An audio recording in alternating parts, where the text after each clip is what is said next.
الحمد لله رب العالمين والصلاة والسلام على خاتم الأنبياء والمرسلين وعلى آله وأصحابه وذرياته أجمعين أما بعد أعوذ بالله من الشيطان الرجيم بسم الله الرحمن الرحيم وَإِن تَعُدُّوا نِعْمَةَ اللَّهِ لَا تُحْصُوهَا صدق اللہ العظیم۔ معزز و مکرم سامعین کرام اور عزیز طلباء، اللہ تبارک و تعالیٰ کا ہم انسانوں پر بے شمار احسانات ہیں۔ ان گنت اللہ کی نعمتوں کو ہم ہر لمحہ اور ہر سیکنڈ میں استعمال کرتے ہیں۔ بہت مرتبہ ہم کو احساس بھی نہیں ہوتا کہ یہ اللہ کی کتنی بڑی نعمت ہے، لیکن اگر وہ نعمت چھن جائے، ہم سے الگ ہو جائے، تو پھر اس کے بعد ہمیں احساس ہوگا کہ یہ اللہ کی کتنی بڑی نعمت ہے۔ اللہ کا یہ نظام ہے کہ اللہ تبارک و تعالیٰ انسانوں کی ضرورت کی جو چیزیں ہیں، جتنی ضرورت کی چیز ہے اللہ اس کو اتنا ہی عام کرتے ہیں اور اتنا ہی سستا بھی کرتے ہیں۔ جو سامان انسان کی ضرورت کا زیادہ ضرورت کا ہے کہ اس کے بغیر انسان کے لیے جینا ممکن نہیں، وہ سامان بہت سستا، بہت عام، جیسے پانی ہے۔ اللہ کی کتنی بڑی نعمت ہے، اگر یہ پانی کی نعمت ہم سے چھن جائے تب اس کا احساس ہوگا۔ ایک دن پانی کے بغیر جینا کتنا مشکل ہو جائے گا، لیکن اللہ نے اس نعمت کو اتنا عام کر دیا کہ اس سے زیادہ سستا سامان شاید کہ کوئی ہمارے سامنے نہیں ہے۔ اور اگر اس سے بھی زیادہ ضروری ہو، جیسے ہوا، کہ ہوا کے بغیر تو آدمی 1 منٹ بھی زندہ نہیں رہ سکتا ہے، پانی کے بغیر تو 2-4-10 گھنٹے آدمی گزار لے گا۔ ہوا کی زیادہ ضرورت ہے، تو ہوا اللہ تعالیٰ نے اتنا عام کر دیا کہ عام طور سے بغیر پیسے ہی کی ہوا ملتی ہے۔ ہاسپٹل میں جائے، آکسیجن وغیرہ کی ضرورت پڑے تو وہاں ہوا خریدی جاتی ہے، ورنہ عام حالات میں ہم لوگ جو ہے ہر لمحہ میں اللہ کی اس نعمت کو استعمال کر رہے ہیں۔ صاف ستھری ہوا ہمارے اندر جا رہی ہے، اندر کی گندی ہوا ہر لمحے میں ہمارے سانس کے ذریعہ نکل رہی ہے۔ اس کے جانے میں بھی اللہ کی نعمت اور احسان ہے، اور گندی ہوا کا نکلنا یہ بھی اللہ کا احسان ہے، لیکن ہمیں احساس بھی نہیں ہوتا کہ اللہ کی کتنی بڑی نعمت ہے۔ اسی لیے ایک مرتبہ ہارون رشید کے سامنے ایک مجذوب بزرگ، مشہور بزرگ تھا جس کو بہلول دانا کہتے تھے۔ لوگ تو ان کو پاگل کہتے تھے، ہارون رشید نے ہی ان کو دانا کا لقب دیا تھا۔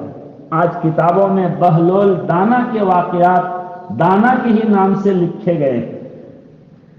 ہارون رشید بیٹھا تھا، جو ہے ان کو پانی کا تقاضا ہوا، انہوں نے خادم سے پانی مانگا، خادم نے مٹکا سے پانی نکال کر ان کے ہاتھ میں گلاس دیا، تو بہلول دانا نے کہا کہ بادشاہ سلامت، 1 منٹ پہلے مجھے ایک بات کا جواب دیجئے، اس کے بعد جو ہے یہ پانی پیجئے گا۔ ہارون رشید ان سے متاثر تھا، ان کی عقیدت دل میں تھی، وہ رک گیا، پوچھا کیا بات ہے، پوچھو۔ کہا بتائیے، اگر آپ کسی بیابان، کسی ایسے چٹیل میدان جگہ میں پہنچ گئے جہاں آس پاس میں کوئی گاؤں نہ ہو، علاقہ نہ ہو، بالکل مورو بھومی جس کو کہتے ہیں، یعنی چٹیل میدان ہو، وہاں پانی کا کہیں نام و نشان نہ ہو، شدید دھوپ اور گرمی ہو، اور آپ کو بہت تیز پیاس لگی ہو، ایسا لگ رہا ہو کہ اگر پانی نہیں ملا تو میری جان نکل جائے گی، ایسے موقع میں اگر یہ 1 گلاس پانی کوئی لے کر آئے اور آپ سے کہے کہ آپ اپنی آدھی حکومت اگر ہمیں دیں گے تو 1 گلاس پانی میں آپ کو دے سکتا ہوں، تو ایسے موقع میں آپ کیا کریں گے؟ کیا آدھی حکومت دے کر یہ پانی لے لیں گے یا جو ہے آپ آدھی حکومت دینے کے لیے تیار نہیں ہوں گے اور پانی نہیں لیں گے چاہے آپ کی جان ختم ہو جائے؟ بادشاہ سلامت نے فرمایا کہ بھائی آدھی کیا، ایسی حالت میں تو پوری حکومت دے کر بھی میں اپنی جان بچاؤں گا، پوری حکومت کے بدلے میں بھی اگر مجھے ایک گلاس پانی قیمتاً کوئی دے تو اس کو لوں گا۔ کہا اچھا ٹھیک ہے، گویا کہ اس ایک گلاس پانی کی کم سے کم قیمت آدھی حکومت تو ضرور ہے، اور بقول آپ کی پوری حکومت ہے۔ یہ پانی آپ نے پی لیا، پینے کے بعد اندر پہنچ کر یہ پانی رک گیا، اب پیشاب کے راستے سے پانی نکل نہیں رہا ہے، پیشاب کا تقاضا ہو رہا ہے مگر پیشاب ہو نہیں رہا ہے۔ ظاہر ہے اگر کسی کو پیشاب رک جائے، پیشاب کا تقاضا ہو اور پیشاب نہ ہو تو کتنی بڑی پریشانی کی بات ہے۔ اس زمانے میں تو اللہ نے آسانی کر دی ہے کہ ڈاکٹر کے پاس جائیں گے، پائپ لگا دے گا، پیشاب نکل جائے گا۔ اس زمانے میں تو یہ بھی سہولت نہیں تھی، تو کتنی بڑی پریشانی کی بات تھی۔ تو اگر یہ کیفیت ہو جائے اور کوئی حکیم آ کر آپ سے کہے کہ بادشاہ سلامت میں 2 منٹ میں آپ کا پیشاب جو ہے خارج کرا دوں گا لیکن آدھی حکومت مجھے چاہیے، آپ بے چین ہیں، لگ رہا ہے کہ جان نکل جائے گی پیشاب کے تقاضے سے، تو آپ ایسے موقع میں کیا کریں گے؟ ہارون رشید نے فرمایا کہ خوشی سے آدھی حکومت دے کر میں اپنی جان بچاؤں گا، ان سے کہوں گا کہ بھائی کوئی ایسی دوا دو، کوئی ایسا علاج کرو کہ میرا پیشاب نکل جائے۔ بہلول دانا نے فرمایا کہ بادشاہ سلامت یاد رکھیے یہ اللہ کا جو ایک گلاس پانی ہے، یہ ایک گلاس پانی کی قیمت آپ کی پوری حکومت سے زائد ہے، اندر جانے میں بھی، اندر جانے کے بعد نکلنے میں بھی، جو ہے اندر جانے کے لیے بھی پوری حکومت کے مقابل میں یہ ایک گلاس پانی کی قیمت زیادہ ہے، اور اندر اگر پہنچ گیا اور نہیں نکل رہا ہے تو بھی جو ہے نکالنے میں بھی اس کی قیمت جو ہے پوری حکومت سے یا کم سے کم میرے اعتبار سے آدھی حکومت سے تو زیادہ ہے۔ بادشاہ سلامت نے فرمایا کہ اس میں کیا شبہ کی بات ہے؟ کہا اب اس احساس کے ساتھ اللہ کی اس نعمت کو آپ پیجیے۔ تو میرے بھائیو، دوستو، بزرگوں، یہ اللہ کی کتنی بڑی نعمت ہے کہ ہم اس کو سوچتے بھی نہیں ہیں اور جو ہے اس کو آئے دن ہر وقت استعمال کرتے ہیں۔ اس لیے کچھ نعمتیں تو ایسی ہیں کہ ان کو اندر داخل کرنا یہ بھی اللہ کی نعمت ہے، اور داخل ہونے کے بعد اس کا نکلنا یہ بھی اللہ کی نعمت ہے۔ اگر اندر ہوا جا کر رک جائے اور اندر کی گندگی کو ہوا نہ نکالے اور وہ گندی ہوا نہ نکلے تو بھی آدمی جو ہے بڑی سے بڑی بیماری میں مبتلا ہو جائے گا۔ تو اللہ کی بڑی بڑی نعمتیں اللہ نے ہمیں عطا فرمائی ہیں، اس لیے اللہ تعالیٰ نے ارشاد فرمایا کہ اے میرے بندو، میری نعمتوں کا شکر ادا کرنا تو دور کی بات، اگر تم میری نعمتوں کو گننا چاہو تو اس کو گن بھی نہیں سکتے ہو کہ میری کون کون سی نعمتیں تم استعمال کر رہے ہو۔ لیکن اللہ تعالیٰ نے یہ اصول بنایا کہ جو بندہ بھی میری نعمتوں کا شکر ادا کرے گا ان کے لیے میں نعمتوں کا اضافہ کروں گا۔ لئن شکرتم لازیدنکم، اگر تم شکریہ ادا کرو گے تو تمہیں نعمتیں اور دوں گا، اور اگر تم ناشکری کرو گے تو صرف یہ نہیں کہ تم سے نعمت چھین لوں گا، اللہ نے فرمایا ان عذابی لشدید۔ ہم اگر عربی جملہ بناتے تو ہم بناتے لئن شکرتم لازیدنکم ولئن کفرتم لانقصنکم، کہ اگر تم جو ہے ناشکری کرو گے تو نعمت کم کر دوں گا، ازیدنکم کے مقابل میں ہے کم کر دوں گا۔ لیکن اللہ یہ نہیں فرما رہے ہیں، اللہ فرماتے ان عذابی لشدید، کہ میرے نعمت کو استعمال کر کے شکر ادا نہ کرنا، ناشکری کرنا، یہ سخت جو ہے میرے ساتھ گستاخی ہے، لہذا صرف یہ نہیں کروں گا کہ نعمتیں کم کروں گا بلکہ نعمتیں تم سے چھین لوں گا۔ اس لیے عزیز طلباء کرام، یہ جو پانی ہے یہ اللہ کی نعمت ہے، اس میں بھی اسراف جائز نہیں، فضول خرچی جائز نہیں۔ اللہ کے نبی صلی اللہ علیہ وسلم نے اپنے صحابی سے فرمایا تھا کہ اگر بہتے ہوئے نالے میں تم جو ہے دریا میں، ندی میں بھی تم وضو کر رہے ہو، وہاں پر بھی زائد پانی خرچ کر رہے ہو تو وہ بھی اسراف ہے۔ حالانکہ اگر بہتی ندی ہے اس میں اگر ہم زیادہ پانی بھی خرچ کریں تو وہ پانی تو اسی ندی میں جا رہا ہے اور وہ تو مائع جاری ہے، ہمارا پانی جا کے فوراً پاک ہو جائے گا، اگر مائع مستعمل کو ناپاک بھی ہم مان لیں تو ہمارا وہ ناپاک پانی اگر گرے گا تو وہ فوراً پاک ہو جائے گا مائع جاری کے ساتھ مل کے جاری ہونے کی وجہ سے.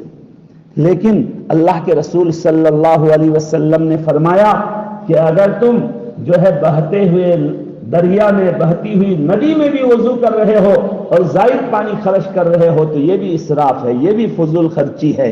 اس لیے پانی کے استعمال میں بھی اللہ کی اس نعمت کی ہمیں قدر کرنی چاہیے. آج بھی کتنے ایسے علاقے ہیں جہاں پانی پینے کے لیے بھی آدمی کو خرید کر لینا پڑتا ہے، استنجا کے لیے بھی خریدنا پڑتا ہے.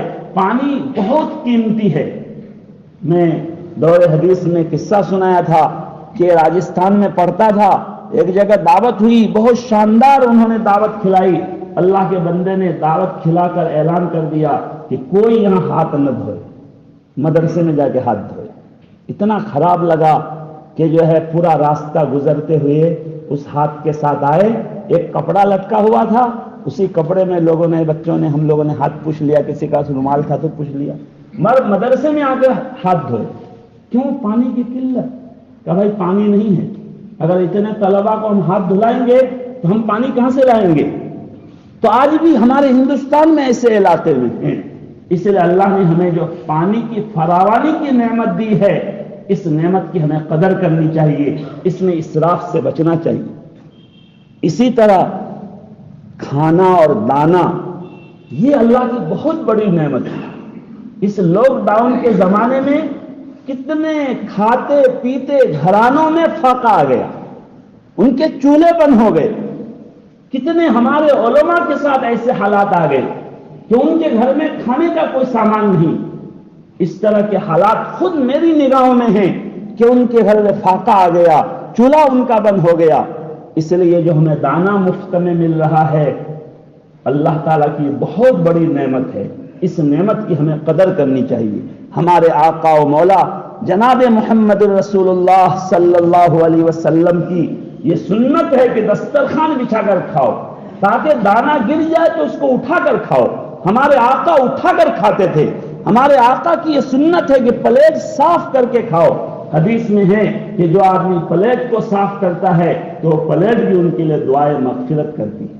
ایک آدمی انگلی کو چاٹتا ہے تو یہ انگلیاں بھی ان کے لیے دعائے مغفرت کرتی ہے کہ تم نے مجھے غلط استعمال نہیں کیا، اللہ کی ایک نعمت کو میرے جو ہے ذریعہ سے تم نے ضائع نہیں کیا، اس کو چاٹ لیا.